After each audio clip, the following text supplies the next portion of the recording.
Hey guys, welcome back to the Prehistoric Life Podcast. I'm your host, Eric Crawford, and today we have Skye back, and we're to talk about the Mother's Day dig site. So, welcome back onto the show. It's amazing to always have anyone, especially someone like you, back on the show. Well, thank you for having me back. I always love the intro to the podcast. I think that's really cool. Um, but yeah, I'm happy to be back, and I'm happy to talk about the Mother's Day site with you, and we're gonna have a good time. So, it's. I'm going to just take a wild guess. Is it your company or is somebody else own it and you help it? I just work for Elevation Science. So our executive director is Jason Shine. He's the founding executive director. Um, and we've been in operation since 2016, 2017, but I didn't join the team until 2022. So we're a nonprofit organization, and so I just work there.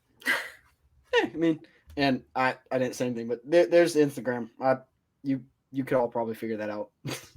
Yeah, and I do run all of the Elevation Science social media too. So you got like 2 accounts you got to manage.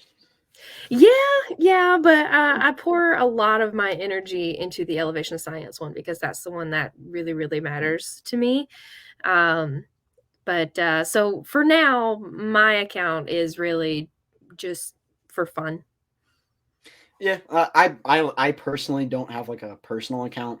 I just got the Prehistoric Life Podcast one just because I know I wouldn't go onto the other one; it would just be blank.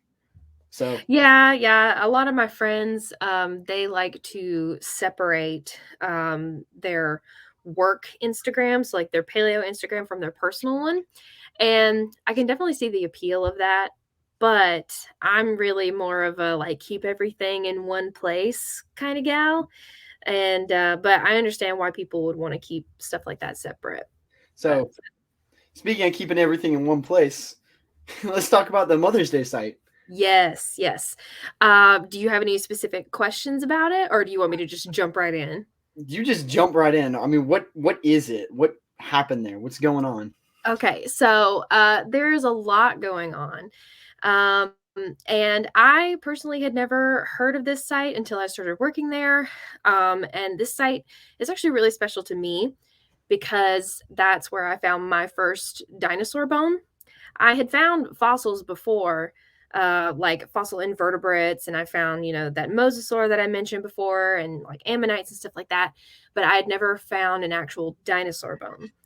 And so here, so it was in 2022, and I was still kind of reeling from the fact that I finally had a job where, I could basically just hang out with dinosaur bones all day. Paleontologist. Yeah, exactly. And so I was just kind of plopped down in the middle of the quarry. And one of our students the week before, because I arrived a week late that year because I was so last minute. So one of our students had found a femur, and like this thing was huge. And the specimen number for it was 007. So they called it Bond. The James Bond dinosaur. Yes, exactly. So they called it Bond. And so I was just kind of helping trench around that. And there was this wall of, sandstone and sediment or whatever that I had to get past. And the wall behind it was crumbling a little bit. So I was just kind of, digging around in there. And this piece of bone just fell out. And I knew immediately that it was bone because it was a lot darker than everything that was around it. And it just had this odd shape to it. And I figured, okay, like this is obviously part of a rib, right? And then I dug around for a couple more minutes and another piece fell out. And it was this magical moment of, wait a minute, that looks familiar. So I picked it up and I put the two pieces together and they fit. So it was the same, it was two pieces of the same bone. And even though like it was something as small as like the head of a rib, like right where it attaches to the body, It's so exciting. it was so exciting to me because that was my first dinosaur bone. So my first dinosaur was Diplodocus. And that's what the Mother's Day is. So it's 99% Diplodocus. And you would be surprised how many people that I tell about this site and they're like, wait a minute, what's Diplodocus? And I'm like, you've never heard of Diplodocus before? Like, I don't know. It just seems like one of those really cool dinosaurs that everybody would know about. I think of it like the Brachiosaurus is the tall sauropod, Diplodocus Yes. is the long sauropod. Yes, exactly. And And they're both amazing, and I would love to work on Brachiosaurus one day as well. But Mother's Day, like I said, it's 99% Diplodocus. Well, I guess closer to like 99.9. Because we have found other fossils there. there's always other stuff. What was that? I mean, there's always other stuff. You got like scavengers, Yeah. maybe some other little thing. Just Right. the Like it's occasional- never just one thing. But we found a few Allosaurus teeth. I know we found some in 2022 when I first started out. I think someone found one in 2023 as well. I think it was just one, or it might have been a fragment of one. But either way, like the fragments are there. We haven't found any other like dinosaur material other than Diplodocus except for those teeth. So probably scavenging then. It's possible. If you haven't found like actual part of Allosaurus yet, I mean, it's still possible. There's probably could very well be something there. Mm-hmm. But if it's just the teeth, I feel like it could very well be scavenging. It could be, although I do not recall seeing or hearing of any bite marks on the bones themselves. So I'm really not sure. But we've also found some skin impressions from these dinosaurs. I've found a couple myself, but the original ones were found by a friend of mine who's come out with us several times over the last few years. I think her first time was in 2019. And she was just digging in the quarry with her mother. And I think she was working on some kind of limb bone that she had discovered. And she was kind of pushing the wall back, like where she had found that limb bone. And her mom pointed something out to her in the rock, and it just kind of looked like this really weird, dark kind of texture, and it just didn't look like anything else around it. So it turned out to be impressions of Diplodocus skin, which I don't have to tell you is pretty rare. That skin is not something that really gets preserved well. There's Yeah. that preservation out there. So let me get into a little bit of like the history of Mother's Day. So it was actually discovered in 1994 by a volunteer from the Museum of the Rockies. And they came up the hill where we work. And let me tell you, like, it's a very steep hill. So they were definitely on the hunt. Like, it's darn near vertical. But they went up there and they found just this treasure trove of Diplodocus bones. They didn't immediately know that it was Diplodocus, but they knew that, it was something They special. found fossils, so Yes, like, yes. Yeah, and they just kept finding them. That's the thing about Mother's Day. Like, you find something and then you work it just 2 connects inches. to something. Exactly. And like you work 2 inches to the left, and you find something else, and then you work upwards from there and you find something else. So like there's no shortage there. You So start with like obviously, digging like a circle. yeah, kind of. And I'll get into just how the bones are oriented in just a second. But they worked it, the Museum of the Rockies worked it for about 2 field seasons, and all they were finding was Diplodocus. So they were like, okay, we're good. So they handed it off.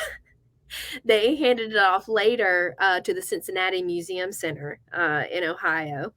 And from there, it was worked from the year 2000 to 2012 by Dr. Glenn Storrs and his team.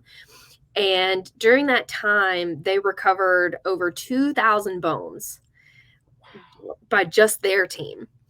And we've been working it since 2017, and we have gotten the number, I think, over 3,000 now, since we've been working it.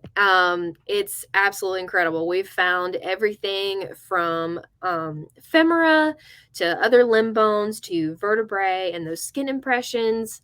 I think we've found just about every bone that would exist on those animals. And judging by the number of first metatarsals that we found, I think we have maybe at least 15 individual Diplodocus. 15? At least. At least. And So because there's probably more. we haven't really there is probably more. And what we think happened is, so the bone bed itself that we're working in is about 4 meters thick. And it's just about all sandstone. And it's really easy to work in for the most part. Sandstone. Late last season, we ran into some problems because somebody found a femur, which is wonderful. We always love that. Yes, we've got another femur to work on, but the thing is, it's sitting on this really tough sandstone that we're going to need some very heavy tools to crack it with. So that's going to be a challenge. But so this sandstone, it's not really sorted in any way. So like how rocks are normally sorted by grain size. So like bigger grains are with bigger grains, small grains with small grains, things like that. All of this is mostly random. And so we think that because we've got this random orientation of bones. So like all the bones are very rarely articulated. I mean, articulation is rare anyway. But the bones are just kind of like this. They're at like all different kinds of angles. Staggered, kind of stacked on each other in the Yes. locations. Exactly. So it's kind of like playing pickup sticks with dinosaur bones. So you find one, and more than likely it's got something else underneath it. It's got something like sticking out from the side. Like there's all kinds of like puzzle pieces to it that we have to sort through. But it's so interesting. Like it's never boring to work there. You sit there and like there's always something for you to work on. So we also find a lot of plant hash. So like just bits and pieces of like plant fossils. We find, and this is a little bit more on the rare side, but we find these little fossil shells called concostricans. Yeah, they're these little like brachiopod, bivalve type things. So we know that these things were brought here by some form of water. So possible flooding. Yes. So it's interesting that you say that. So one of the other cool things about this is all of the dinosaurs that we're working with in the Mother's Day site are juveniles. None of them are fully grown. Huh. So we've got this age segregation. We don't have any adults. We don't have any hatchlings or anything like that. They are all like juvenile, subadult in age. So it begs the question, okay, what is a bunch of juvenile Diplodocus doing all in one area? And how did they die? How did they get there? So these are the questions that we're answering while we're working in the site. So there are two current hypotheses, really. One is that these juvenile Diplodocus aren't juvenile at all. There are some people who think that these are fully grown Diplodocus, but they're a dwarf population. So like a new species, or just like a kind of like deformity kind of thing? Kind of like a deformity thing. Okay. Although I definitely wouldn't say a new species, although we haven't identified these two species yet. We just know that they're Diplodocus. So it's going to be like Diplodocus, but it could be like a different, I guess the genus would be Diplodocus, and then the species would be different. Right. Yes. So we're not sure exactly what species they are. Um, so there are these things called island populations. And usually when a population is cut off from, we'll say, the rest of the area, they have limited resources. So their growth is limited. So that would explain why a population like that wouldn't be quite as large as you would expect. So you think that they could have possibly been cut off from other Diplodocus populations? I think it's possible, but I Yes. am leaning more towards the other hypothesis that they are actually juveniles, because we find a lot of bones, and you can see it, when you pick up the bone and hold it in your hand. You don't need a microscope for it or anything, because when you're young, you have unfused sutures in your bones, especially like when you're a baby. You have multiple bones in your skull, and as you get older, you get less and They less connect. because they fuse together. Exactly. So actually, my friend Katie, who is our paleo lab manager, she's our fossil preparator. She's awesome. She actually opened up a jacket that I did last year on Diplodocus femur, and she found the tiniest little caudal vertebra, part of the tail from a Diplodocus, and it was unfused. So that tells us that this wasn't quite an adult.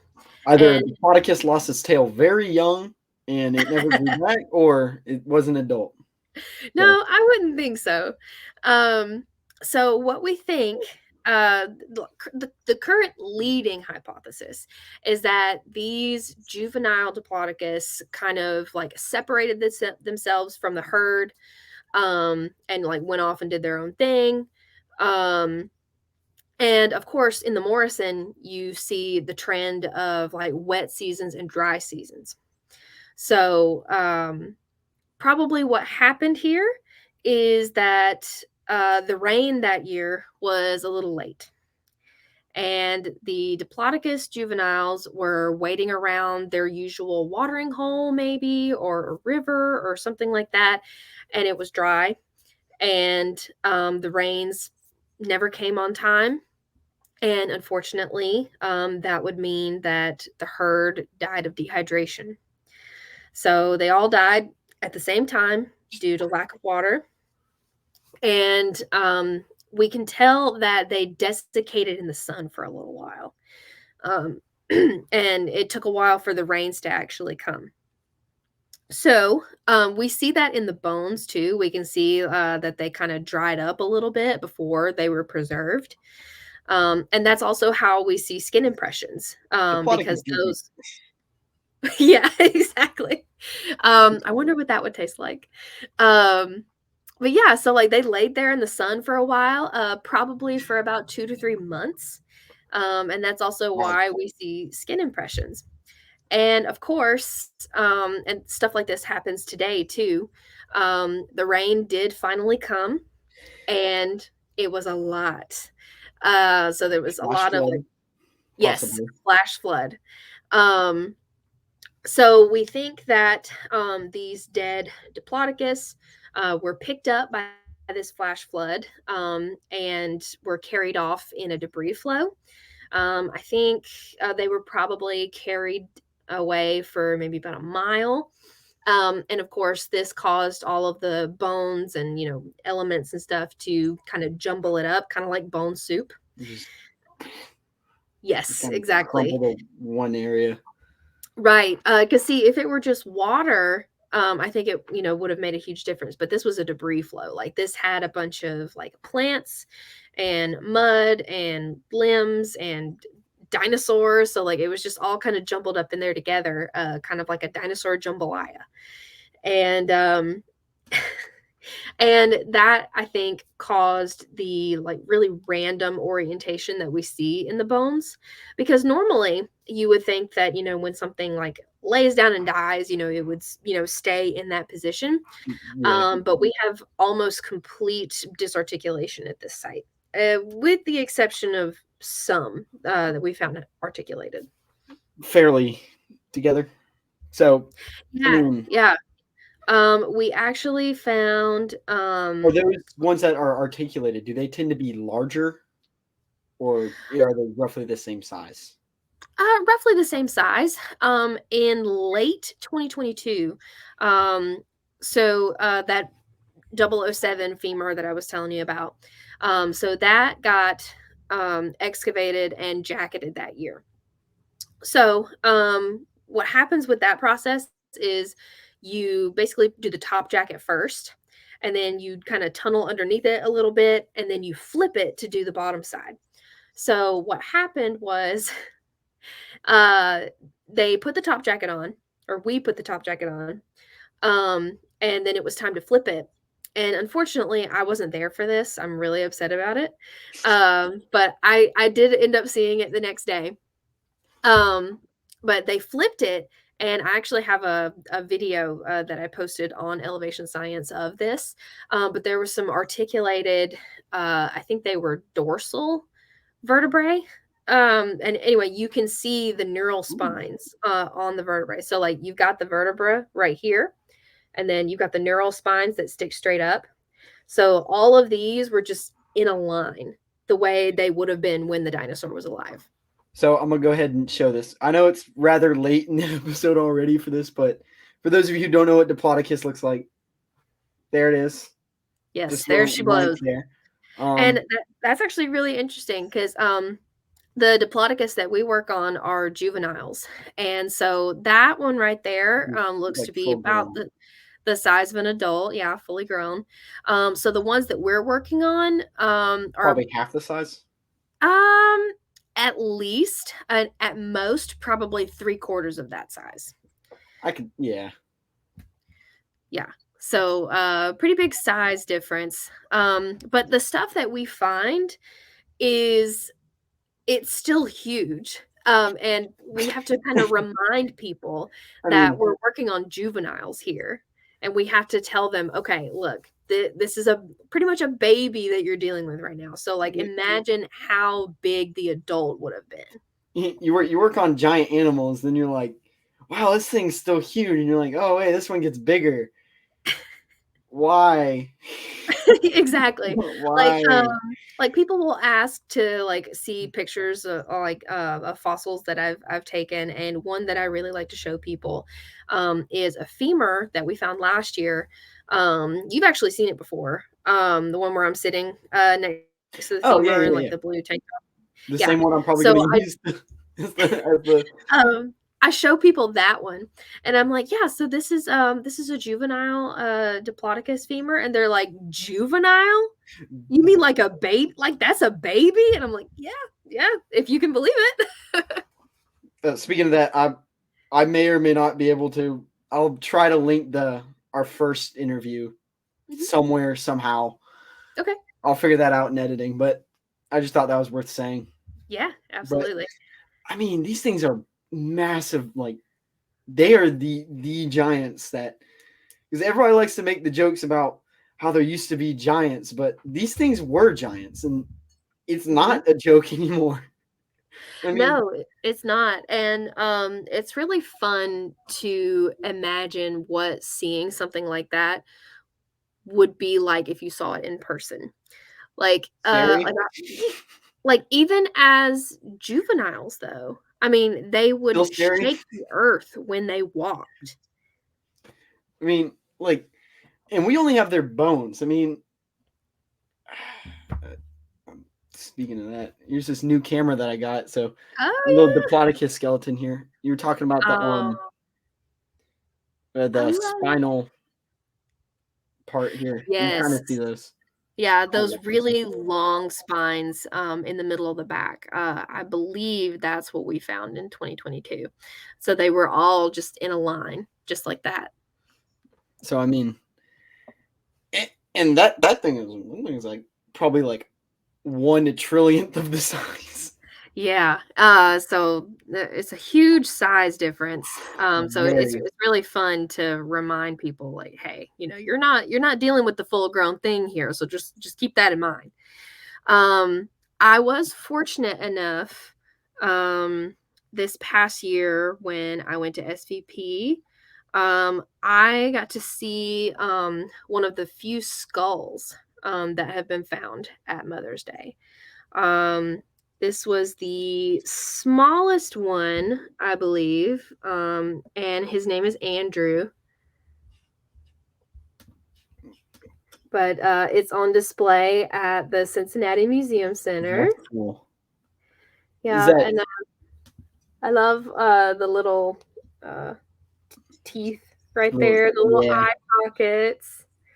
But yeah, it was really cool to see, and they have a bunch of Mother's Day material on display there. So I'm really glad that I got to go.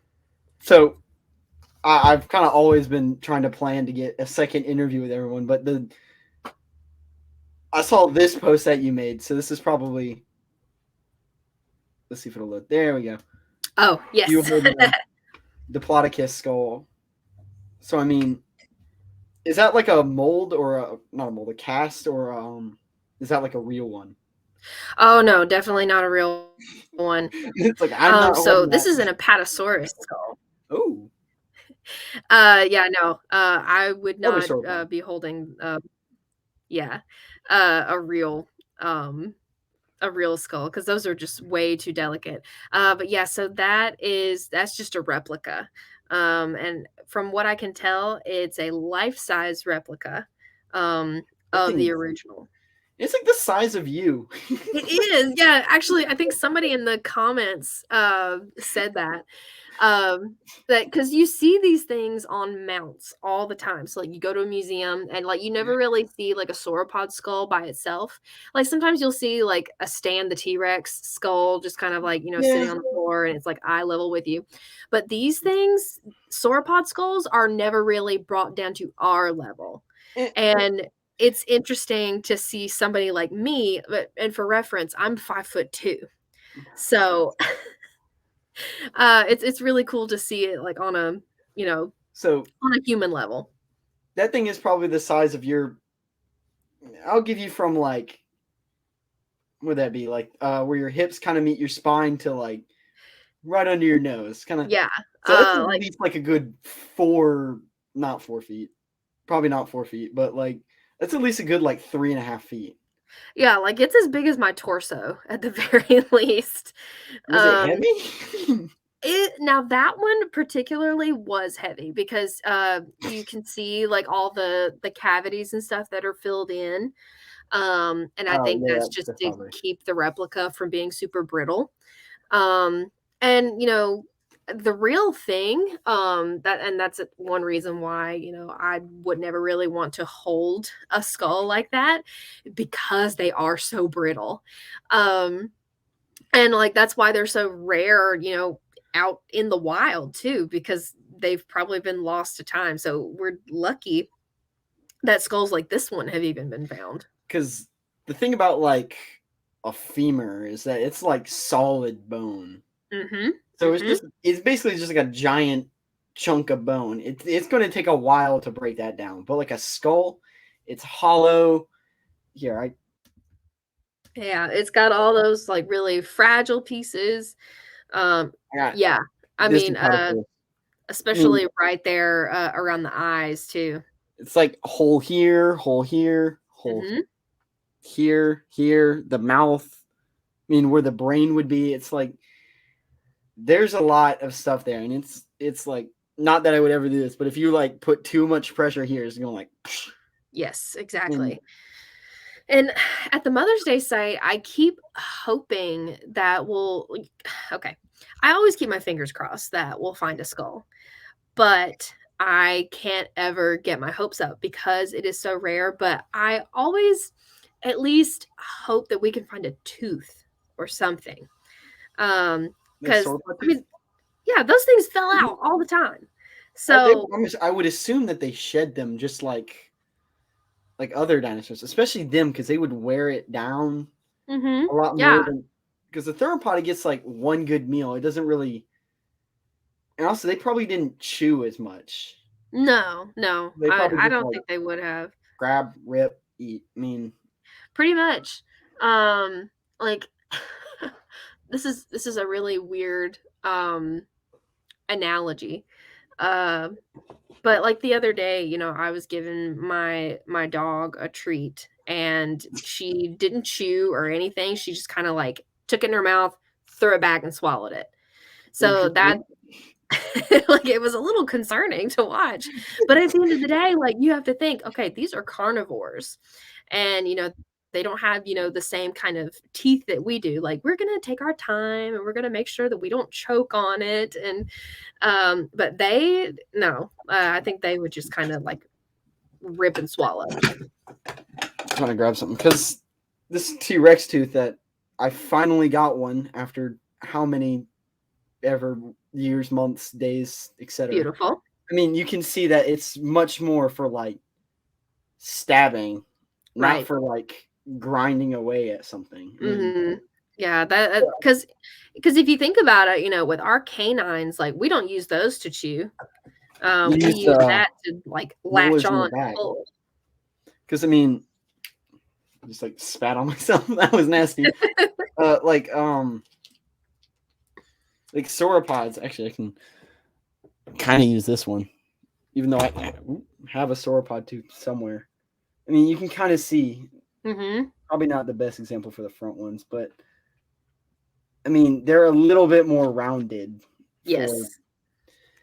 They're more like chisels. Yeah. But I mean, it's definitely not for just like rip, eat whole. Mm-hmm. I mean, exactly. They definitely had to grind away at whatever leaf, fern, berry, etc. they ate. I mean, oh, and I can't believe I forgot this little bit. But talking about like sauropod, you know, eating habits reminded me. We believe that we also have gastroliths at the Mother's Day site. ooh. Yeah.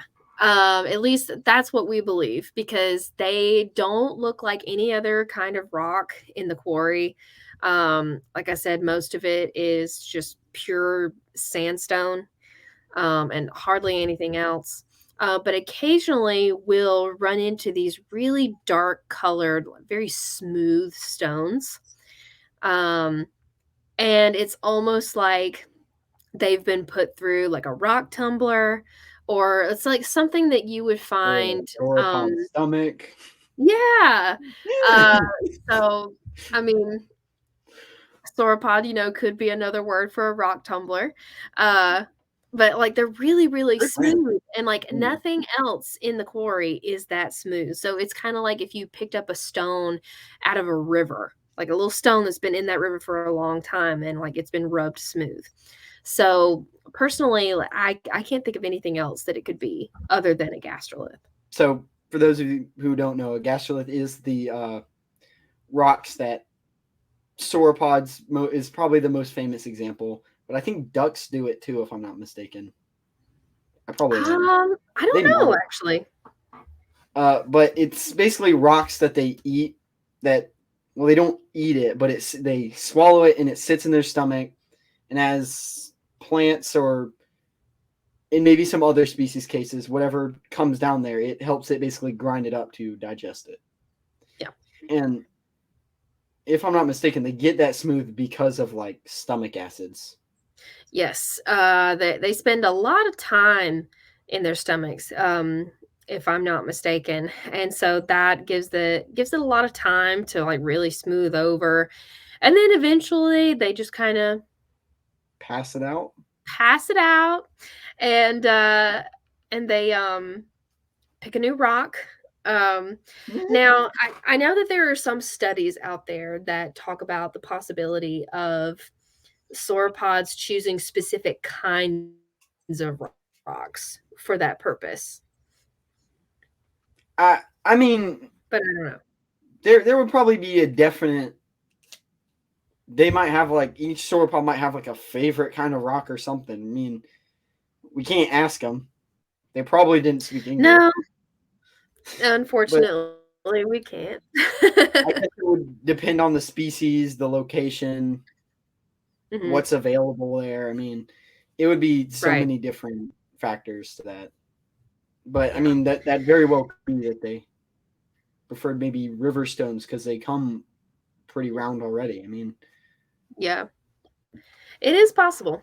But I guess we'll just have to, keep doing our research. keep finding specimens. I mean, that's Yeah. kind of the whole point of this study of paleontology. It's like, because one of the big debates that's going on is like, is Nanotyrannus an actual T-Rex or is it, or a new species, or is it juvenile T-Rex? It's like, and I'm like, we're making this decision on very few ideas or find. I mean, we just need to find more. But I mean, could be, could not be. I mean, what do you think about that? I tend to be more of a lumper than a splitter. I'm okay. I have nothing against people who, believe that Nanotyrannus is its only thing. Is its own thing. I'm more on the side of, okay, yeah, it's a juvenile T-Rex. But I'm also one of those people that's like, okay, can we please make a decision now? Can we stop arguing about it? So in short, I'm more of a lumper than a splitter. It's like y'all need more data? I'll do that. Y'all guys keep arguing here. Yeah, I would much rather be the person that's like going out and finding these things rather than being the people arguing about it. Because your job is lame. I go and find them. yeah. Now, like, okay, philosopher. Some of my best friends are researchers, and I applaud them for being able to do that kind of work. But I got to tell you, my preferred job is being out in the field, digging up the actual dinosaurs. Right, like I'm on the front lines. I'm out there, digging this stuff up, making sure that it makes its way back to a museum, and I'm perfectly fine with that. I'm right there with you. I would rather be out in the field than in some cramped lab trying to figure out what's what. Now, see, I like the lab setting because to me, there's like three main avenues for this. You can be out in the field, you can be in the lab as a fossil preparator trying to figure out what's what, or you can be a researcher, curator, type person. And I'm really more, yeah, exactly. I'm more of a field person, but I'm also a lab person because that's how I started. So ideally, spend summers out there, on the front lines, finding this stuff. And then for the rest of the year, exactly. You're like, yeah, I don't really care about discussing it. I'll tell you what it is. I mean, I'll talk about it.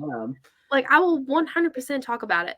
But I'm just not the kind of person to spend, hours and hours, like spend months to years of my life devoted to this one subject just to go through the painful process of publishing a paper, going through all of the revisions, all of the changes, all of the scrutiny, just, to have a paper come out, not even get paid for it. Yeah. And I just, that's just not me. But I said, I applaud people who do, because science wouldn't happen without those people. Look, I'll dig it up, bring it to the lab, tell you that's a Diplodocus. Mm-hmm. But I'm not going to sit here and debate for 4 years of whether it's a juvenile or a dwarf Diplodocus. Yes, exactly. I would much rather be the muscle man. go dig up Plato. Maybe he can help you. Get some more actual philosophers in here. Yeah. Oh my gosh. Yeah. That is definitely, because it's like, it's not even like, okay, digging it up, I got no problem with. Personally, I'm not a person that can like sit at a desk for 8 hours in a day. I just start to like lose my mind. I'm like, I need to go do something. Yeah. And that's just like me personally. So being out in the field is like, that's what I want to do. Yeah. But the lab is fine because it's like, you're also not just sitting in there one time for like 12 hours, just like, yeah, it's a dinosaur bone. There's other parts to it that Yeah, actually I keep you mean, thinking. and it's not for everybody, having, like a desk job, really. But being out in the field, it's so strange because I'm the kind of person where, while I'm working, I typically need some kind of background noise. So, like, I'll have on like a podcast or a TV show or something. And while I'm working out in the field, it's totally different because we have, cell service and stuff like that. So we can, listen to music and stuff like that if we really wanted to. But there's something about being out there Staying and safe? what? Staying safe? Well, yeah. Look out. But What? like there's something about being out there in the desert. And there's just no like big cities around. There's not really any It's so towns around. peaceful. It's calming to the mind. Yes. And like all you can really hear is the sound of the wind. And it is some of the most peaceful times I've ever had. And there have been times, I mean, okay, there's multiple people working in the quarry at the same time. So you might hear And some machines and stuff, but I mean, like yeah. there's people who kind of like keep to themselves and there's people who like to chat, and both are totally fine. Um but like there was this one moment that I had, especially in 2022. Everybody broke for lunch and I just kind of kept working on my little dinosaur bone, it was Camarasaurus, and I noticed how quiet it was. I And can imagine. it was unlike any other silence I had ever heard before because you're just out there in nature. I've got this dinosaur bone sitting right in front of me, and there's this entire valley like over to my right that it's just nothing but desert and desert vegetation. And I can't hear anything except for the sound of the wind. Like there's no cars, there's no honking of cars. I can't hear them driving by. I can't hear sirens and stuff like that. And it was just this like almost spiritual experience. It's like that lack of like an information kind of thing. Because you're like in a city, like I've heard people and they're like, "Oh, Vegas is so this, it's so that." I feel like if I went to Vegas, my mind would just shut down. Yeah, Like yeah. I'd see the street, and it's like lights everywhere. It's Yes. stars and I'm like, there's way too much going on here. You need to like cut Yes. that in half. Uh-huh. So places like Vegas and LA, because I felt the exact same way when I was in LA last year, and New York City. Like I'm not a city person. I like my small towns and my little like cabins in the woods, and stuff like that. So like places like New York and LA and Vegas, I feel like those are really good places to visit. So like you're only there I for couldn't a few live there. days. No, absolutely not.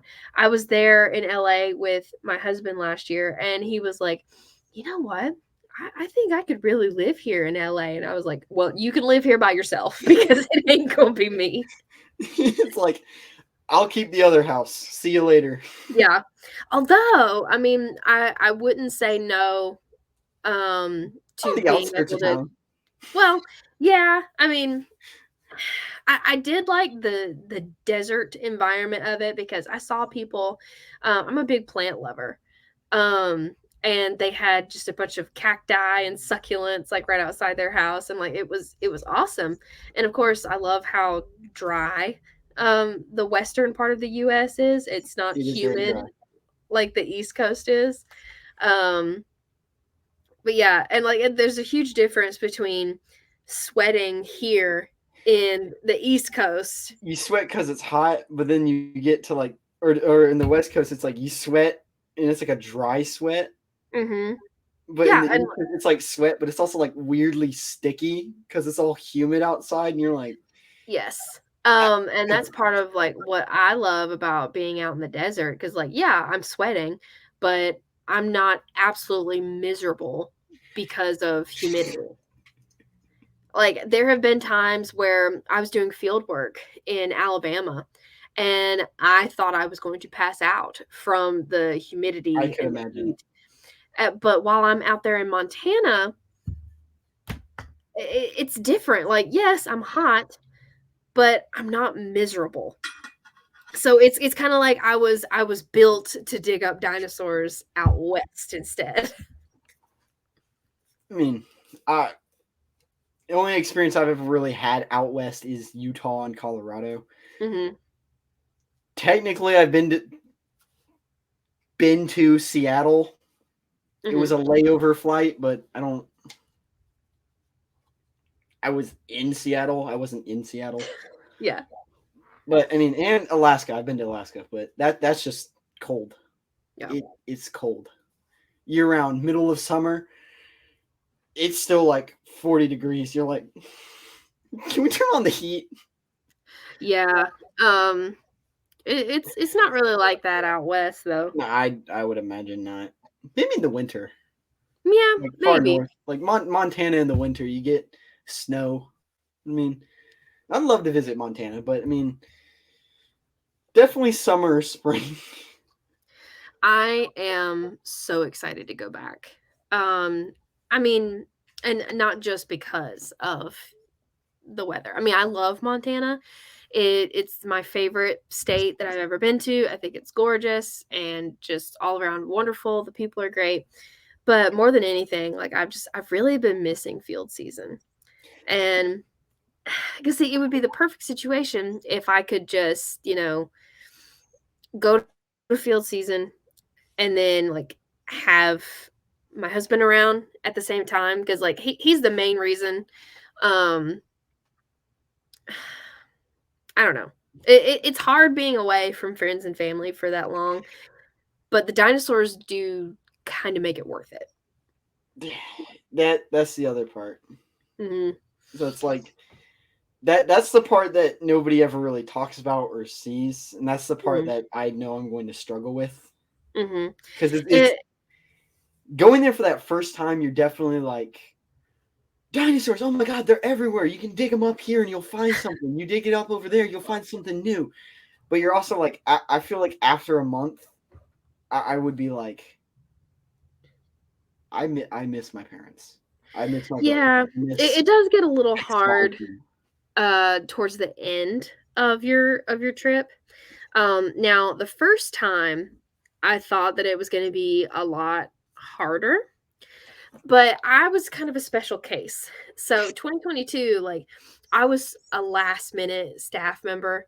Um, so I had no idea that I was even going to go until 2 weeks before I was supposed to fly out. So I didn't really have a Okay. whole lot. I didn't really have a whole lot of time to process like what was going to be happening. That's the Um, best way to do it. yeah, Don't tell me until like a week before or something. yeah. So like Please. I had 2 weeks to like make sure that I had all the gear that I would need, all the You supplies and stuff focus like on it that. more. So that part was a little ugh. But I got there, and of course, like I knew that I was going to be digging up dinosaurs. I knew that, I was going to meet all these really cool scientists and be able to work with them.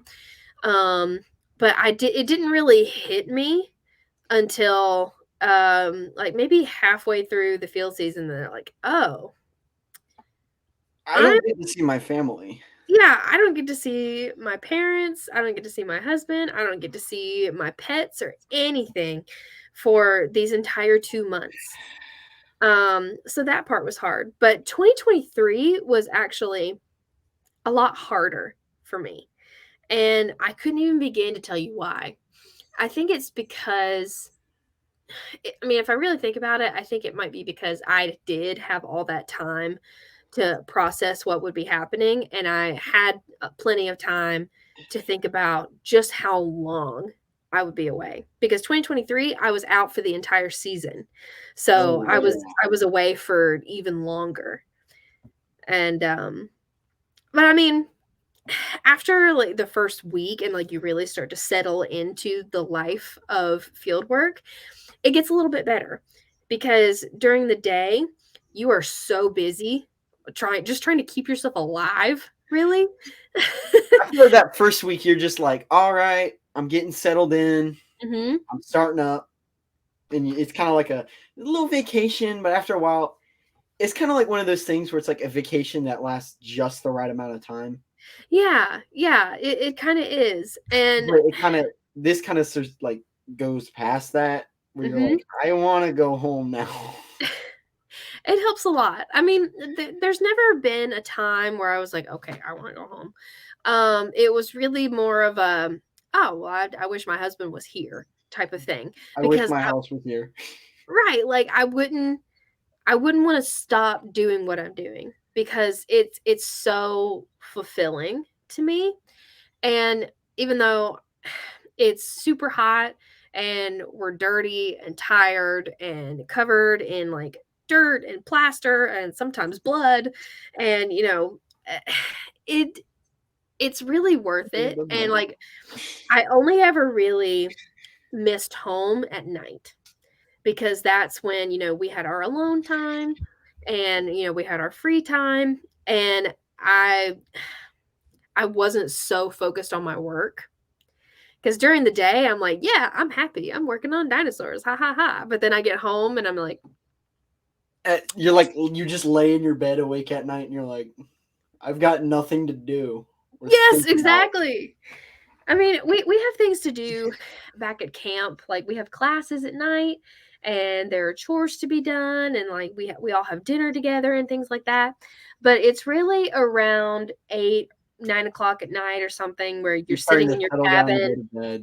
Yeah, like you're sitting in your cabin and you're like, I'm alone now. Can I get a bunkmate? Yeah. Although I really did enjoy having my own cabin. And I'm hoping that I can have my own cabin this year because the place that we stay, there's a bunch of different cabins. So there are cabins that can hold like 12 people, and then there are some that can hold 4 or 5, and then only 2 people, and then there's the staff cabins, which generic cabin, slightly above generic cabin. Yeah, you're getting a bit special cabin. You're an employee. You know the owner. Yeah, exactly. But yeah, staff cabins most of the time are like you get your own. They're well, like, you're working for us. We're gonna make sure that you get treated somewhat. Although now that I think about it, the women had their own cabin. Well, for the most part. So I had my own cabin. Katie had her own. And now that I think about it, all the guys had to bunk with each other. They're all like, you all fight it out. Find out which bed you want. I don't know. Now, the interns, they did get their own cabin. So that was good. I can see why. Yeah. But it's really fun. And like, it's kind of like living in like another neighborhood. And like, like, oh, so-and-so's cabin is just down the path. Or like my cabin's right up there on the hill, and like we'd go hang out on each other's porch and like have snacks and tea, and like we just watch the sunset together. It's pretty magical. Party. Yeah, it's pretty great. So I mean, I guess my only problem is you'd have to tear me away from the dinosaurs.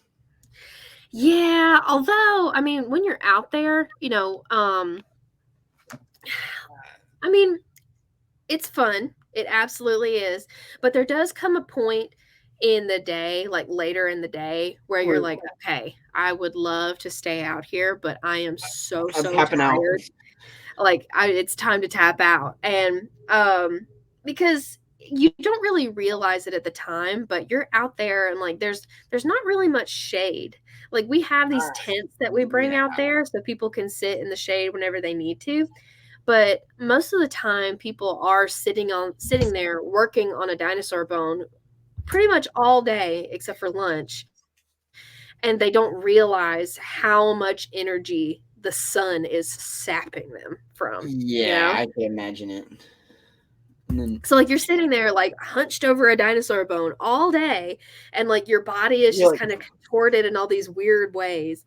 And then all of a sudden you look up and it's My back 3 o'clock in the hurts. afternoon. Yeah, exactly. You look up and it's 3 o'clock in the afternoon and you're like, oh my gosh, like how long have I been sitting here? I've been that way where just I'll work on something, like I'll be writing something down. After a while, I'm like, man, my back hurts. How long have I been sitting here? 3 hours. Well, keep going. It's like, okay, I gotta finish this. It's so funny. And one of my coworkers, Rick, he's wonderful. He and I work on a lot of the same sites. Like he and I have worked on the Camarasaurus, and we've worked at Mother's Day together. He's the kind of guy where if he could, he would just sit there and work on a bone all day. He wouldn't say a word to anybody, and like he wouldn't even get up for lunch if he didn't have to. Yeah, like he's very my lunch over there. Yeah, like he's very focused. Like normally his lunch is an apple. Like it's just an apple. And he just sits there like big dinner then. I mean, he works on his bone all day.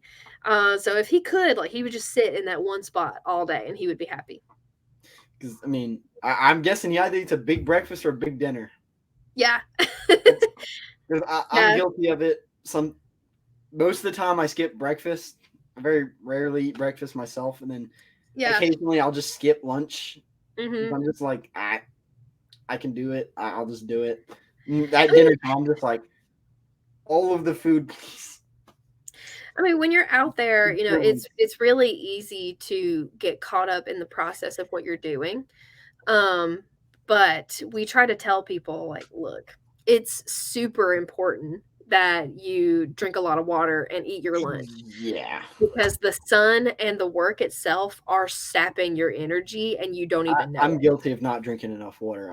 I've been trying to get a little bit better about drinking a couple bottles a day, but I'm still guilty of it. I'll be out doing something and I'm like, I'm absolutely winded from something I shouldn't be. Why? And I'm like, I haven't drank water today. Okay. Yeah, that could be it. Yep, could be a little dehydration. Yeah, I'm just like, I feel winded. I'm like dazed. I'm like, what's going on? I'm like, I haven't drinking any water today. I'm out of it. I mean, so I'm assuming you have some kind of medical staff on standby. Well, I mean, we kind of are. Someone that has medical knowledge enough. Well, that's the thing. We are the medical staff. We get wilderness first aid. Does anybody know stitches? Well, I sewed once. I sewed a kinda. So like, no, we can't really do stitches. Although I bet Rick could. Well, here's the thing, because Rick was a fireman. So yeah, that's gonna be the closest we've got. He probably knows a thing or two because he's definitely seen a thing or two. Yeah, so I think I would trust him to do stitches. Definitely not anybody else on staff, but we do. How have much do you trust me? So like we know how to recognize like heat exhaustion, heat stroke, and like we know how to kind of bandage people up out in the field until we can get them to actual medical care. So there's that. Because I mean, I'm a tough cookie. I'm gonna say that generically now. I mean, I'll just go without a bandage sometimes, and it's just what I do. I mean, like the other day, we have like a wooden deck out back at our house. I was like stepping up it, my foot just slipped. Whoosh, I just like. I was like, after like a couple of days, I was like, oh, this isn't healing at all. Oh. Yeah, I had like a chunk of wood in my leg. Oh my gosh. I was like, oh, yeah, that doesn't seem like it should be there. So I had to like pull it out. But then my legs are rather hairy. So I was like, I can't put a bandage on this. So I just kind of I was like, just kind of wiped it up. And I was like, all right, I guess I'm going to let this sit for a while. Oh my goodness. I will say that does not compare to I don't know if you saw the interview, but Sergey, the Russian archaeologist dude, he was like, yeah, for like 4 days. I mean, I was like, my knee just really hurts, and his girlfriend had to drag him to the hospital, and apparently, like a whalebone just like punctured his knee. Oh. I'm like, because I'm like, I got scraped. I'm like, I feel like if something punctured my leg, I'd be like, I need to go somewhere. Yeah, I feel like that should be something that's super obvious. I guess this is like one of those things where you're just like, my knee's just aching. I'm just sore. But I'm like, I think that's a different feeling. I've been sore before. I haven't been stabbed. Yeah. Oh I my mean, goodness. like I cannot even imagine. cuts, slight pokes. I mean, being knocked around, I can handle all that. But I'm like, if you're like stabbing me over and over again, I'm like, I'm going to the hospital. I'll Yeah. catch up with you guys later. I'll hike That would to be the the hospital. smart thing. But it's like I've sharpened knives before. I mean, I've cut my hands open 4 times. I mean, slight cuts don't really. It's more just like it's in the way now.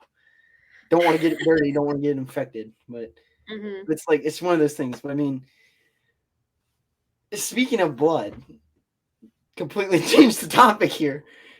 Have y'all found any kind of fossilized dinosaur blood on bone, on kind of anything that you've found?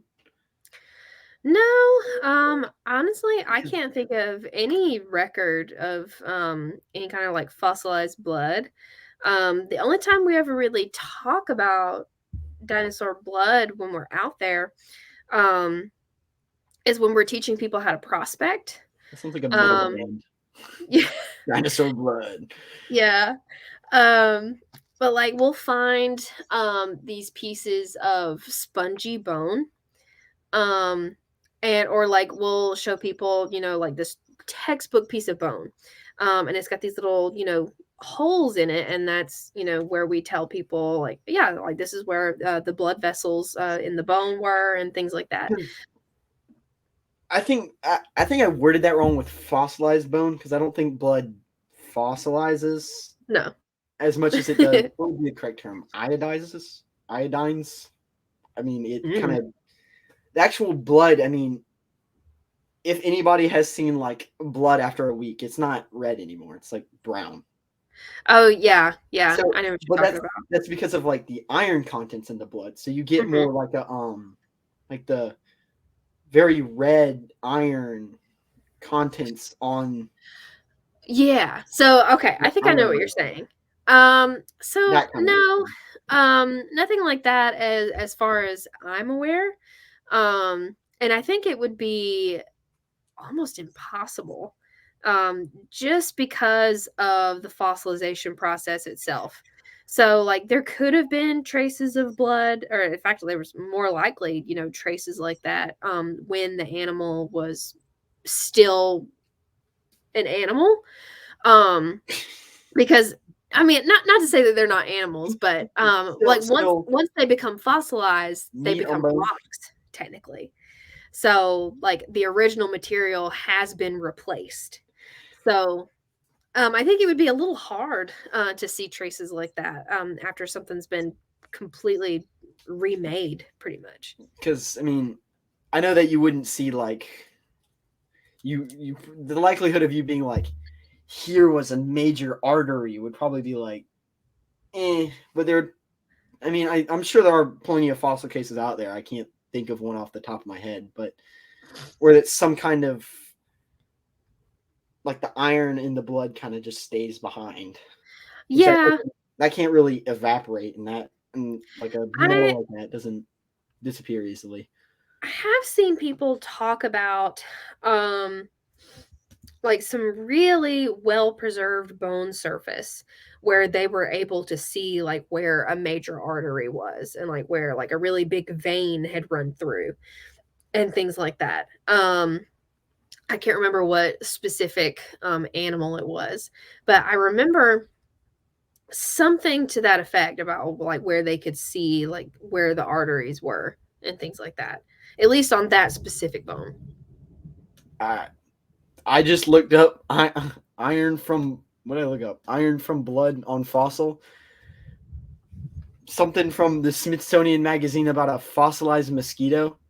Oh, And yeah. you can kind of see how it's not red like this, but it's kind of iron, like a iron kind of iron Iron. color. It's like the aluminium thing. Aluminium or aluminum? Iron or iron? But I mean, I guess with larger animals, maybe in certain parts you could kind of see that, maybe. But I guess with the fossilization that happened at Mother's Day, where it's more like they became dinosaur jerky, and then it probably had a flash flood. It probably washed most of that off or away. Yeah, or like it had already just it was already gone by the time the desiccation process started. I mean, I think we just have to get to work on finding an entire dinosaur encased in amber. That would be spectacular. That would be a freak accident. It's like, so who thinks that dinosaurs don't have this, this, and this, and this? Oh, we do. Here. It's like, oh, we were wrong. We were wrong. That would be very incredible. That would help out. That would be a lot of amber too. That would be. What would happen? Either it's a really small dinosaur, it's a lot of amber somewhere. For some reason, though, I was thinking it would be like a whole sauropod just encased in amber. Yeah, that would be a lot of amber. Yeah, probably. I don't think that would be possible, but I think it's really cool to think about. What's above a gallon? Just honestly, tons? I don't know. We just skip the tons here. Yeah, probably. Because it would actually have to be tons of amber. But I mean, maybe not amber, but permafrost. Because we have found things like I got two right here. Woolly rhinoceros. I mean, we found remains of it in like permafrost and kind of frozen over, and there were dinosaurs in like the Arctic and in Alaska. So, well, you also have to think about like what the environment was like at that time, because you're right, there were dinosaurs in Antarctica and Alaska and things like that, but the climate was a lot different back then. It was pretty much summertime all the time. I mean, but what if there was like a freak cold snap one year? Who knows? I mean, we don't know the full story. Very well could happen. I mean, that's very true. We do not know the full story, and we probably never will. That is very sad. Yeah, it is. Well, I think we did, but I mean, unless somebody invents time travel, which I would rather not deal with the side effects of that. But no, I wouldn't either. And then like there would be a whole bunch of ethical dilemmas and God knows what else. Because that's another thing. Because people are like, why haven't we cloned dinosaurs yet? And I'm like, I feel like if we hyper focused on it, we could very well clone a dinosaur. Well, I know that they've been working on cloning that one baby mammoth that they found, and yeah, but a mammoth is one thing, because it's like we still have elephants. What? It's an elephant in a cold area. Okay, I mean that's not that unheard of, and it would probably make Siberia actually livable and not a giant frozen wasteland for most of it. But we won't talk about that. Jack Horner's little project where he's reverse engineering a chicken into a T-Rex. That seems interesting though, but then you have like the ethical dilemma of, because if you like create it and you put it in like a sanctuary kind of thing, protected, and it does whatever it does, but that's one thing. But if you clone it, the major thing I'm thinking of is like Jurassic Park. Is it ethical to bring a creature back to life for the purpose of just like putting it on display? I wouldn't, because I think of especially what would happen today if we brought dinosaurs back and actually had a park full of them. They wouldn't just be a tourist attraction. they would be test subjects.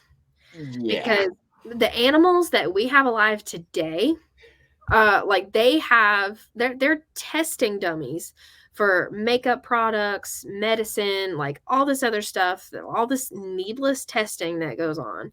And I know that kind of cruelty would also be forced on dinosaurs.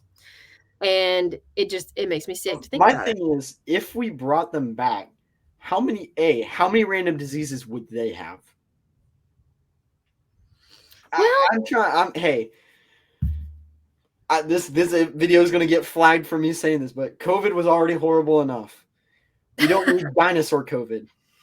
well, I think it depends, because I think that they would probably be more susceptible to our diseases.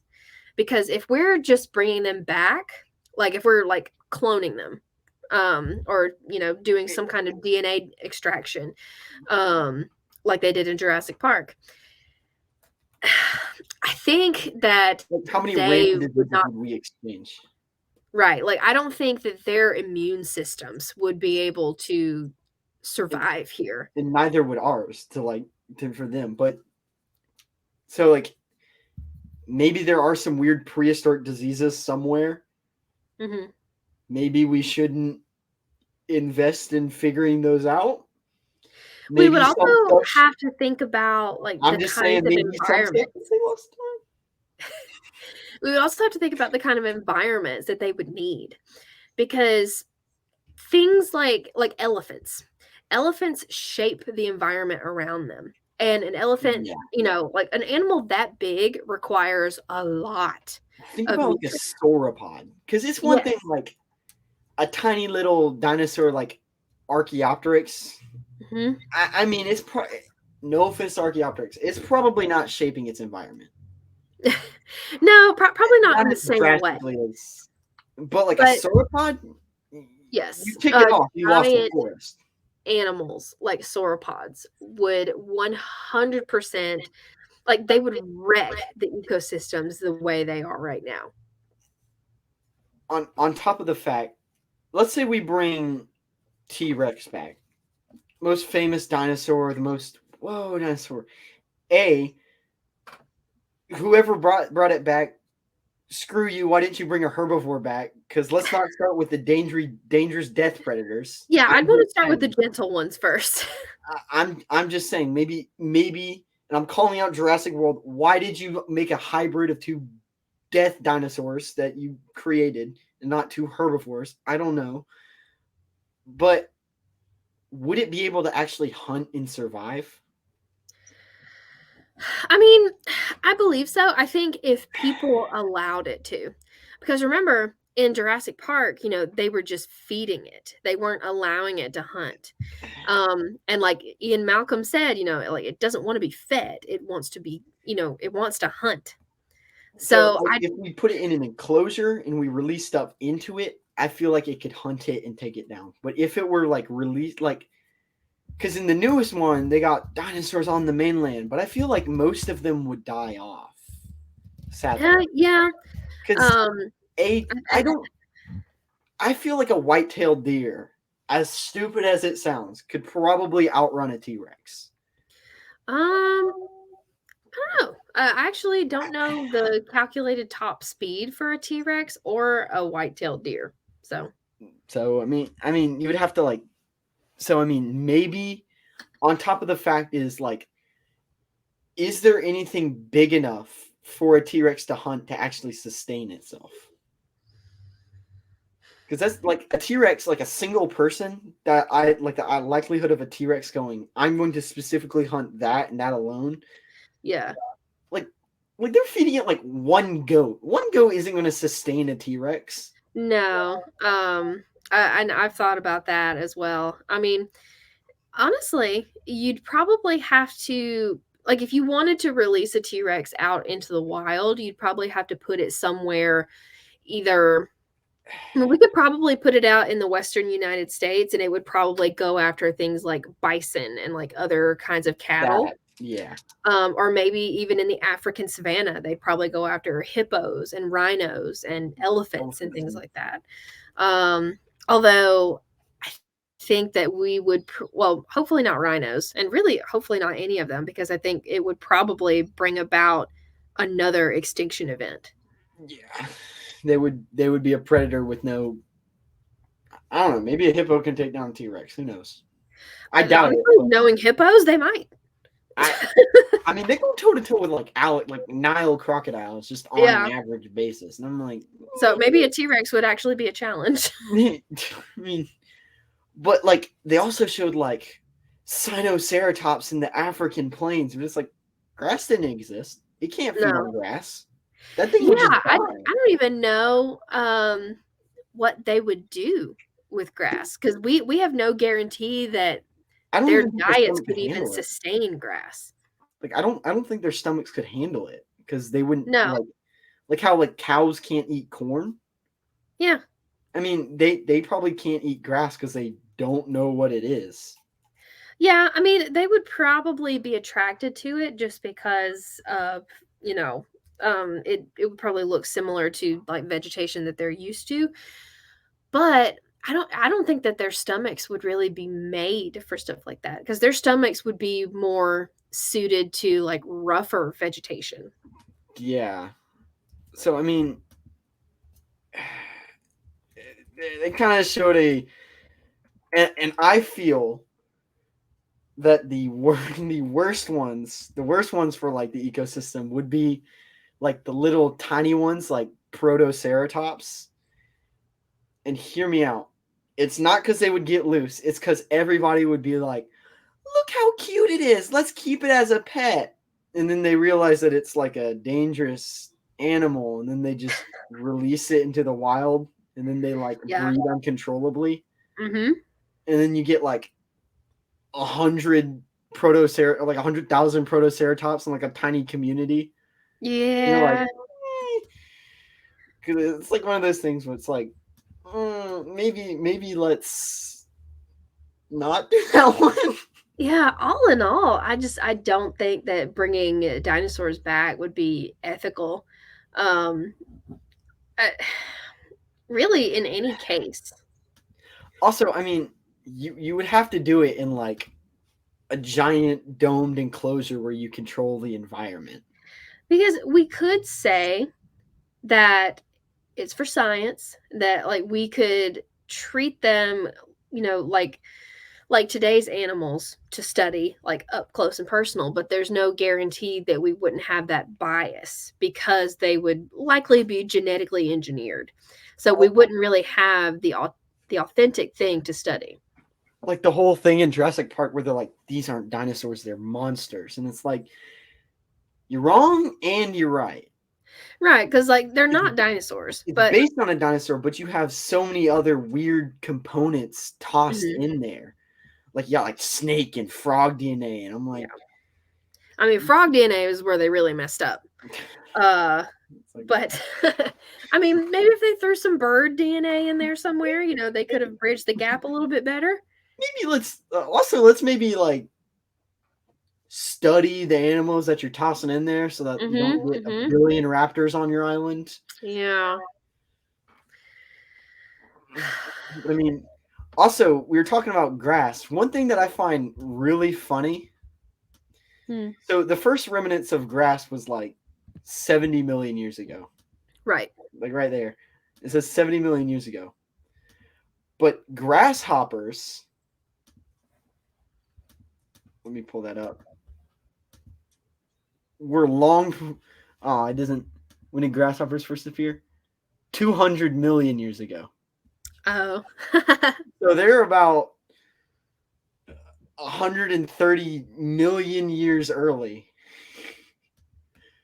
So can you really call them a grasshopper? I mean, there were other things for them to hop, and it did say the ancestors of grasshoppers. So they were probably called something different. Are they just hoppers? Are they plant hoppers? Plant hoppers, vegetation hoppers? I don't know. The grasshoppers seeing the first grass. You're gonna hop you. Like, what? You're coming home with me. It's like, what is going on? But it's like how are you saying that, like, the ancestors of our modern day grasshoppers evolved 200 million years ago. It's like, then they're not grasshoppers. Yeah. I don't know. I guess maybe grasshopper is really more of a loose term. They weren't hopping on grass per se. Yeah. It's like, okay, whatever science says, I guess. It's also like, how many other things have we named like that? Because I mean, I can't really think of any other species where it's like a very specific plant and then something else. I mean, don't know, actually. I think grasshopper is the only. Dragonfly. Wait, no. But I mean, I guess maybe. Well, no. I was thinking that maybe Jurassic Park could be onto something with the whole dino DNA and amber, but yeah, I mean, I feel like we'd be pretty slow as a species if we haven't tried that. It wouldn't work in the sense that they were doing it. It's an awesome concept, but I mean, they have been able to sequence DNA from the mosquito itself, just not from its stomach contents. Yeah. Like the whole thing is, it's like, so the way that we've done cloning is like, the most famous example is like Dolly the sheep, where they took one form of sheep DNA and then they had to have like another sheep to like artificially inseminate it into the womb, but it's still like a sheep. Mm-hmm. So that's the other thing. What species would we have to do that for, like a dinosaur? And if you do that, because people will say like chicken, but if you do it like, I could see like theropods doing that, but like, what would you have to do for a sauropod? What would you have to like what would you have to like? What species would you pick? Because I don't think chickens are closely related to sauropods. No, I think it would probably be closer to things like. See, I would hesitate to use something. I would hesitate to use a mammal, because the first thing that I think of with that kind of thing is elephants. But I think it would probably be better to use, something more reptilian. Alligator, crocodile. I don't know. I mean, That would probably be it, honestly. Like we were talking about the mammoth earlier. What I've seen is like, we don't have anything close enough to that mammoth to like artificially inseminate it in. Like, we have elephants, but it's still a huge gap there. Yeah. So the main idea is like selective breeding elephants to get a specific kind of animal, and then we just call that mammoth. It's like, no, you just invented a new species. Yeah, a new hybrid, really. But I mean, for like other things, like I was talking about earlier, like woolly rhinoceros, it's like, it's not that abstract of an idea. It's a rhinoceros with fur. Right. I mean, you just, like certain things like that, it's like you just breed a bunch of rhinoceros until you get like a furry one. Yeah, it's times like those that I feel like geneticists would have a little bit too much liberty. Yeah. On top of that, like, cloning dinosaurs is one thing. What about humans? Is that the next step after that? How about we don't do that? Yeah, I don't know, because I feel like it's just the human way, which I hate. It's the human way to try it out on everything else before we try it out on ourselves. And I mean, I can see why we do that, I guess. Because, I mean, and I think there is a law against cloning humans, if I'm not mistaken. I don't know, actually. Section 5 of the Human Cloning and Other Prohibited Practice Act of 2024 prohibits the placing of a human embryo clone in the body of a human or animal. So, okay, I guess we're not allowed to clone humans. I wouldn't think so. It's like, there seems like a lot of ethical questions to that we're just like, it'd be an interesting science, but I'm too lazy to figure out those ethics. I don't feel like doing that. On top of the fact where it's like, because the most famous example I could think of is like Star Wars, where they had the giant clone army, but it's like, one thing that they never touch on is like, after the Clone Wars, what happened to them? Are they actually people? Do they get to live like people, or are they just like a domesticated animal where it's like, all right, we just use you for work? Yeah, I don't know. Because it's like, you're not technically an original human. You're the clone of a human that already exists. Right. On top of the fact that I feel like you get the wrong human's DNA, you end up making some weird superhuman. And then let me start like altering people. Yeah. Maybe we shouldn't do this. No, probably not. But I mean, it would be interesting to clone dinosaurs, but it would be. I'm not going to lie. It would be. Because we already have like a problem with like SeaWorld, where they're like, we can't even keep an orca properly. And so it's like, well, they could. They just choose not to. Yeah, so it's like, that's the other thing. Would humans keep them properly? No. 100%. Let Nigel Marvin's run it. He already did it. He had a whole show about it. He made a prehistoric park. Let him run it. He'll do it just fine. Yeah, for sure. Wooden fences probably don't seem like the brightest idea. Maybe we should stick to metal. I don't know. But I mean, it would be interesting. But I mean,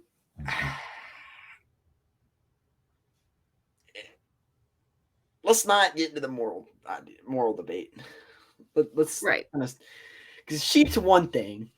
Because it's kind of like, okay, your species is still around, and we still have like the same clone. Like, the clone can meet the original, but it's also like, as species, I don't want to call sheep dumb, but they're also like, they're not going to be like, you're a clone of me.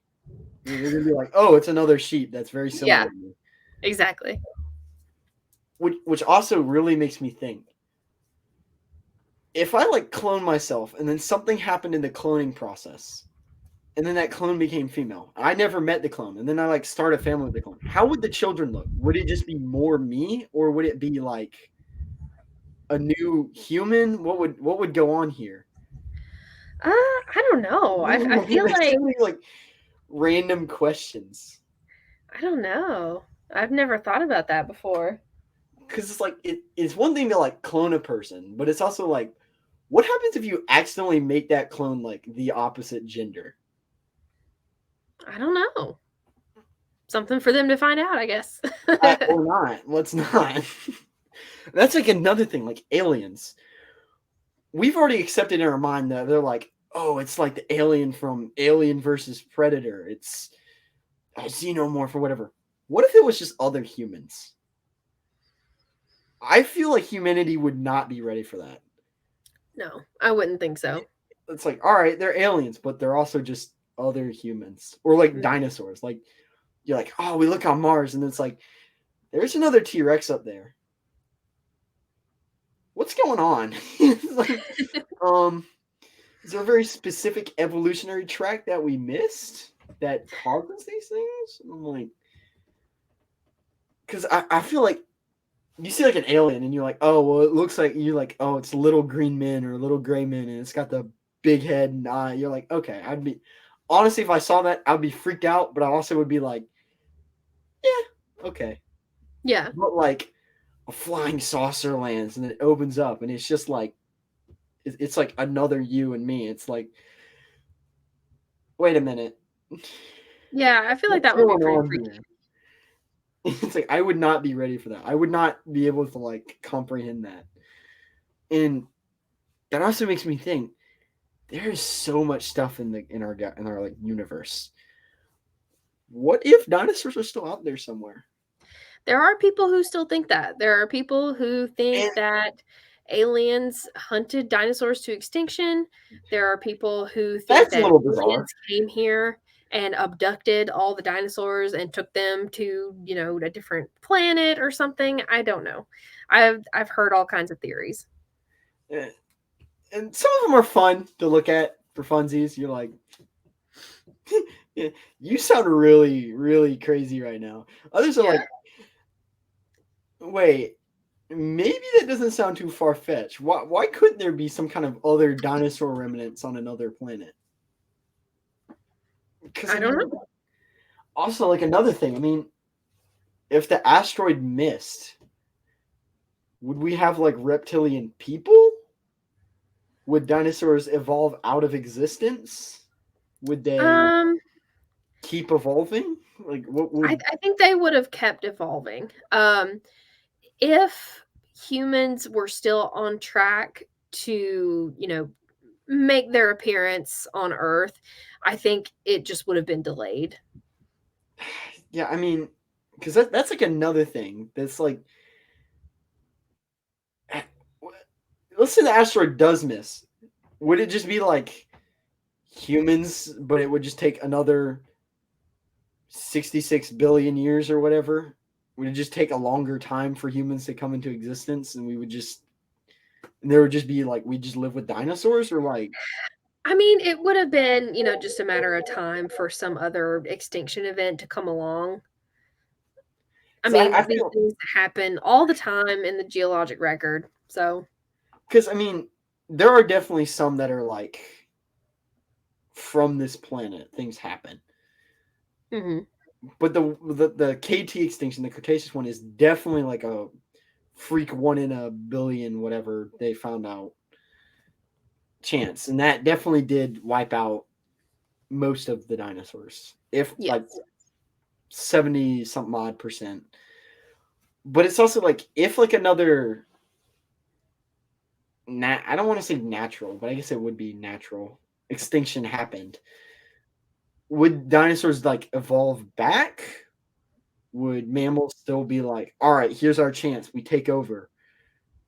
I mean, there's a lot of like it's so many questions that it's like a lot of them are like we can't answer them, we won't know. I mean, no, we won't. And I mean, I guess sadly it's only a matter of time until some crazy mass extinction happens for humans. I mean, granted, I think we have evolved to be like, if volcanoes do erupt, there will be like some random people in a bunker somewhere. So I feel like humans won't completely go extinct easily. No, I wouldn't think so. Unless aliens. I mean, who knows? I mean, and I feel like going back in time would be interesting if the butterfly effect wasn't real. Well, have you seen the Loki TV show? I've seen the first season. I've yet to see the second one. So what if it's something like that? What if we go back in time to like the KT extinction? Like, I mean, the greatest examples was like, well, I say greatest examples, but I mean, it hasn't happened. But I mean, like in the Prehistoric Park show with Nigel Marvin, he went back to save the T-Rex during the KT extinction. And he says it's because he's like, well, if I'm going to do it, I need to save it whenever it's like a endangered species. So I'm saving an endangered species. But I'm like, if you did that and then you did something with time and you started doing stuff, like, would that mess with time? Would it not? God, there's so many questions. Like, I mean, I feel like as long as you bring enough stuff back, and I feel like the day we find like a giant weird cylinder next to a T-Rex fighting a human, we're gonna be like, goodness. We're gonna be like, okay, something happened here. Yeah. And I got some crazy theories. But I mean, that will be a very interesting day when we find that. If it will. I mean, there's been a lot of discovery out there, and we only know like what, like generously, being very generous, like 3% of all species. There could be so much that we're missing. Well, yeah, there not could be. There is. Yeah. Like for that, Unfortunately. there is. I mean, for all we know, there are like a crap ton of other species that are just existed in like the Morrison Formation, in the Hell Creek Formation, during the age of these massive titans. And preservation bias, they weren't picked to be saved, to be found. Okay, I need to drop this carefully. I don't know how you can say that makes sense, but I mean, like pterosaurs. I mean, that's like one of the greatest examples. Finding fossils is very precise already. Mm-hmm. It's very precise. 1 in a million. Yeah, 1 in a million. Finding a, not saying that finding a sauropod wouldn't be cool. I would love to find a sauropod. I would love to have a full articulated sauropod skeleton in a warehouse somewhere and just show it off to the public. But their preservation, like the Mother's Day site, it's a bit like you're like, okay, I can see how and how easily it is that you're preserved. You got these massive, thick, like solid bones. You're like, this would take another 4 billion years to just disappear, to turn to dust. But like a pterosaur, they got like basically chicken bones. I mean, they're hollow. Basically, yeah. They're long. They're very brittle, and it's like, can you ever actually like properly excavate a pterosaur? I have before. It was a very meticulous process, and we were very surprised about how much material had been preserved. Because I mean, where was that? That was in Harrell Station in Alabama. It was in some Cretaceous chalk sediments. So yeah, on top of that, like pterosaurs don't fossilize like other dinosaurs, or like no, I say other dinosaurs. Pterosaurs aren't dinosaurs. They don't fossilize like dinosaurs. So I mean, how many pterosaur like species? How many smaller dinosaurs? How many medium-ish theropods maybe disappear? Or just gone? Yeah, I mean, it is really sad to think about all the stuff that that stuff that has been lost to time because of that. How many are at the bottom of the ocean? Like God knows how many are just like, all right, I died here, perfectly fossilized, continental shift. Now you're at the bottom of the ocean. It's like, okay. Like, well, guess we're never finding that species. But I mean, there are a lot.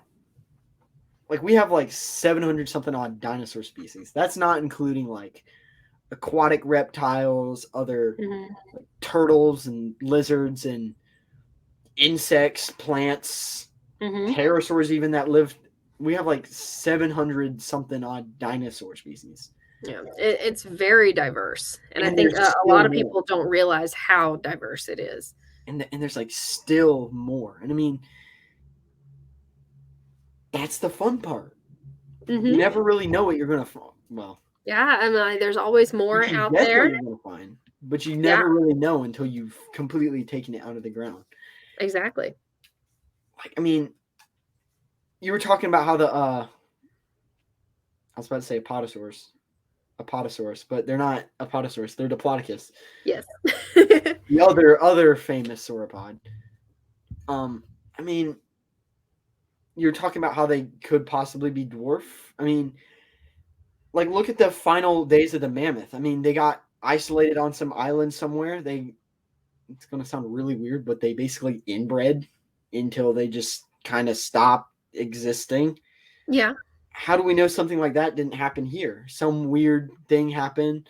Maybe these Diplodocus got separated from other Diplodocus. Because there was definitely something with the Cretaceous where sauropods left North America. So, I mean, maybe it was during that time. Maybe sauropods were leaving. Diplodocus went down to South America, out into Eurasia, Africa, other all continents. But I mean, and this was just like a weird remnants of them left behind. Yeah. And so they only had themselves to breed upon basically until they basically got tiny. And then who knows? I mean, there's so many theories and possibilities that you never really know. And I mean, from documentaries and stuff that I've seen, like sauropods, they lay their eggs out in somewhere and they don't really stay next to the egg. So it could just be like a new herd that was forming. Yeah. From, I mean, you might find like right up the road, there's like a hatch site somewhere. That's very possible. I mean, you might find that like a couple hundred miles away. You're like, wow, there's like a nest here. Well, I wonder what kind of dinosaur it is. And you find like tiny Diplodocus, and you're like, oh, so maybe we can track kind of how they walked. I mean, and you might not find that because of preservation bias. I mean, there's so many different factors. There's so many different possibilities, and that's what's so exciting about. Like, I don't know how people don't like dinosaurs. I don't know how people are not fascinated by these things. I don't get it either. I really don't. Look, I get it. Maybe they're not as super invested, but I still know people that aren't, like my whole family. I mean, they're not as dinosaur crazy as I am, but they're still also like, wow, look at this cool thing that popped up. Look at, see something that I do, something I get, something that I review, I talk about, and they're like, wow, I didn't know that. That's really cool. And they're still like engaged in it. But I've talked to people and they're like, dinosaurs, really? And I'm like, what is wrong with you? Were you hit on the head as a child? Are you okay? Do you need a doctor? Is this a cry for help? What is going on? I get it, to each their own, but I also don't understand it. I mean, and that's like another beautiful thing of it. It's like you find them, and there's so many of these like fossils and things, and it puts together a story. Like I don't want to say you've completely put together the story, but you've came up with like a story for the Mother's Day site. I mean, there was a drought and they dried out, and then or they died of hydration, then they dried out. Then there was a possible flash flood that washed them away. I mean, there's something there that happened. You can see what happened. It's so intriguing and interesting, and I love looking at that. Yeah, the evidence is there. It tells you everything you need to know. And is there any reason why you call it the Mother's Day site? Do you know that all the Diplodocus are female or something? That is a good question. So we don't know the gender, or we don't know the sex of any of the dinosaurs. But it was discovered in 1994 on Mother's Day. Oh, so not any scientific reason, just it was discovered on Mother's Day. This year is the 30th anniversary of the discovery. So I've got a video coming out about the Mother's Day site when Mother's Day hits. So now I have a moral dilemma with this video. Do I post this as soon as possible, or do I save it for Mother's Day? Just whenever. I don't think it matters too much. I'll probably post it I guess it'll be the first video in February. I don't know. I'll figure all that out in editing. But I mean, there's so much that we're missing on different countries and different continents and different whatever stuff that we haven't found. I mean, and there's always stuff that's like being found. Like, wasn't there something with I want to say not Gorgosaurus. I think it was Gorgosaurus, or I'm probably pronouncing that wrong. Gorgosaurus. It's a Tyrannosaurid where they found like the stomach contents or something, and it's like, it's like, why don't we talk about that a little more instead of arguing about Nanotyrannus and juvenile T-Rex? Yeah, I've got a video that I'm gonna release about that. Hopefully sometime soon. I gotta read the papers. I had somebody send me a link to the papers. I gotta read them. I feel like I'm obligated to do an episode on it. And I mean, it would be cool to have a new species. That would be really awesome. But it's also like, at this point, I give it 50-50. Right. It could go either way. Maybe some are Nanotyrannus, maybe some are juvenile T-Rex that we found. Who knows? And now I am definitely obligated, and I probably have to get the dinosaur cowboy back on here because he discovered the dueling dinos, and he's saying that it's Nanotyrannus. So I mean, I gotta get him back on here or something, or I gotta do it. I gotta look into the. Well, I'm going to. I'm going to look into the papers, probably over a long weekend, so I don't have to worry about anything interfering. But and I'll definitely do an episode on it or something. And if it, because I was originally going to do an episode on like, oh, why do, what was it? Well, what was I going to do? How do hadrosaurs make sounds? And I was like, that would be like a very short episode. Yeah. So I was like, yeah, maybe I won't do that. And I was like thinking about doing that, and then I had somebody on the show, and he's just like, oh yeah, it's like with this, and he just basically discussed it in like 5 minutes, and I was like, well, there goes the episode. It's like one of those things, like, darn. It's like, oh well. I mean, to each their own, but I mean, and you can definitely specialize in one dinosaur. You can specialize in one type of bone of a dinosaur. I mean, I would rather specialize in one specific dinosaur than a specific bone, because that seems like too much of a niche. And I don't know. I could probably only look at like a rib cage, like one rib one time, or like so many times, and I'm like, can I look at the other ribs too? Yeah. Also, I feel like it definitely probably is more fun if you can look at a majority of a dinosaur. Mm-hmm. But I mean, you have another meeting you have to go to. I do. It's in less than 10 minutes. So yeah, I definitely gotta let you. And I have like 8 messages I gotta answer apparently. So, I'm gonna let you go. It's always amazing having you on the show. And Thank you. hopefully this sways your decision on letting me be an intern one day. It's not just my decision. I will say that. So, but hopefully one day. And if not, plan. maybe you can just come out as a volunteer. So I mean, I'm definitely going out there one day. I got to pay my respects to the Morrison Formation. I got to go back to Dinosaur National Park. I am a Jurassic fanboy. I love Allosaurus. I love sauropods. So I got to go to those formations and talk about those. Yes, absolutely. Well, not talk about those. See them and do something at them. Right. So, I got to pay my respects. And yeah, I got it right. Wait, is it loading? Yeah, there it is. Wasn't loading. Yeah, there we go.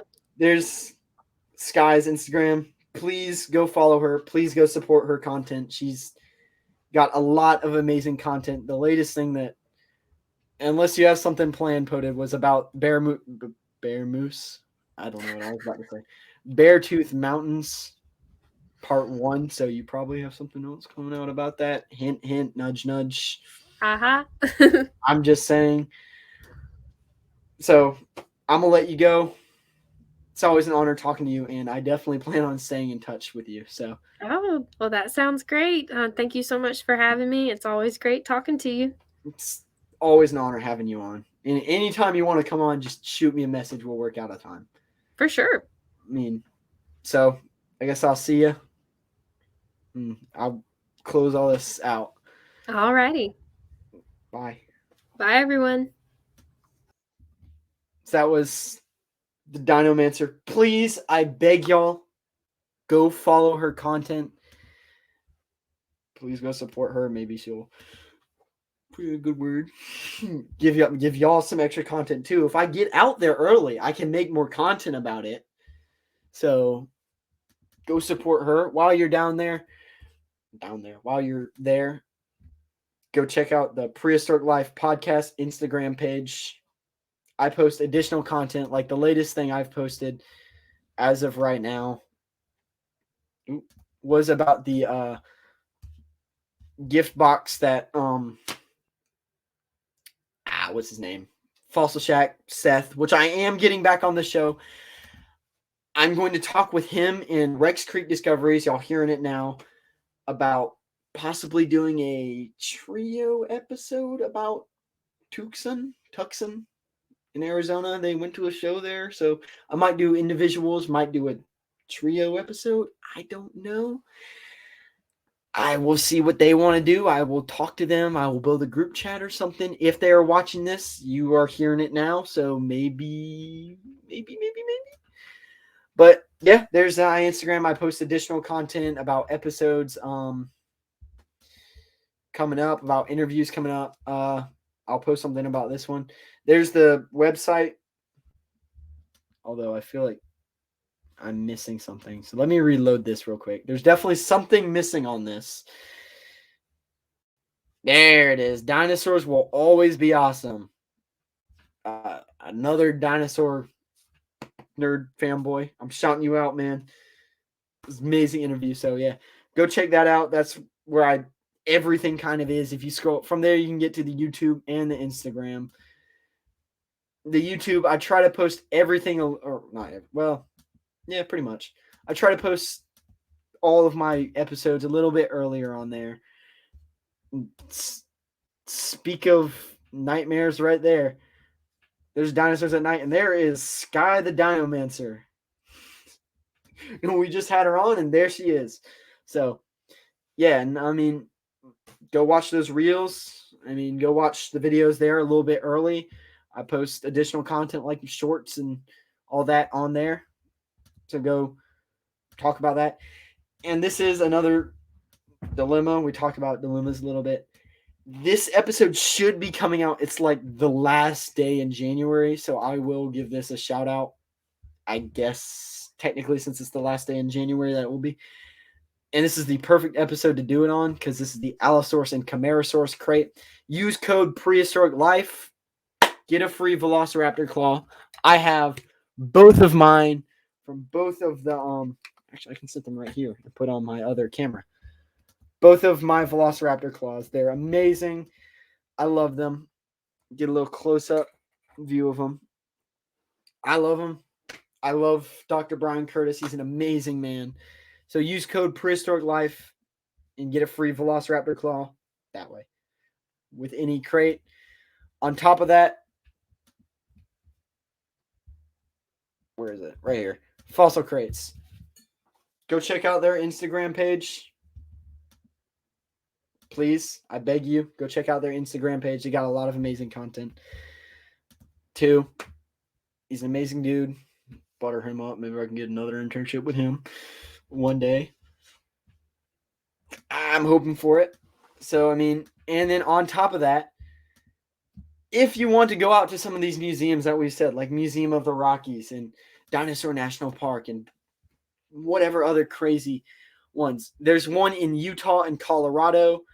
If y'all do follow me on Instagram, I went to Utah and Colorado on my own. I did not do this. Red Rocks and Raptors. I saw Jurassic Park at Red Rocks. I lucked out. From DinosaurTrips, tell them Prehistoric Life Podcast sent you, and he will give you $250 off any of your tickets. Of your tickets, not, I guess, any of your tickets. And, of course, I'm sure he would gladly answer some messages. There's his Instagram. Go check that out, too. Please, go check out his Instagram. He is being gracious enough to sponsor me in this episode, so you actually, not that way. You can actually see my huge bracket. You know what? I know Skye's not on the show anymore, and I'm kind of keeping this going, but I want to show this off. We talked about Brachiosaurus, and I haven't done an episode or anything on this thing. Look how big this thing is. It's like the Jurassic Park giant sauropod. I say sauropod, Brachiosaurus. It's specifically a Brachiosaurus. I mean, look at this thing. I just wanted to show this thing off. And I know she's probably going to end up watching this and be like, that thing's cool. Why didn't you say anything about that? Or I hope she is. I mean, so it's been an amazing podcast. Again, thank you so much, Skye, for coming on the show. It's always amazing having you on the show, and I can't wait to get out there.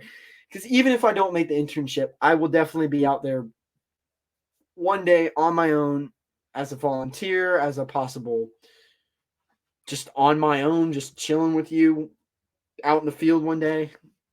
Who knows? I mean, life happens, things happen. I mean, and I'm trying to make that happen. So, but this has been Prehistoric Life Podcast. I'm your host, Eric Crawford, signing off. This was an interview with Skye, the Dinomancer, about, well, I guess technically it's this side for me. The Mother's Day site. I guess technically in most recordings you'll see it there. But remember, guys, keep it prehistoric. Signing off. Goodbye.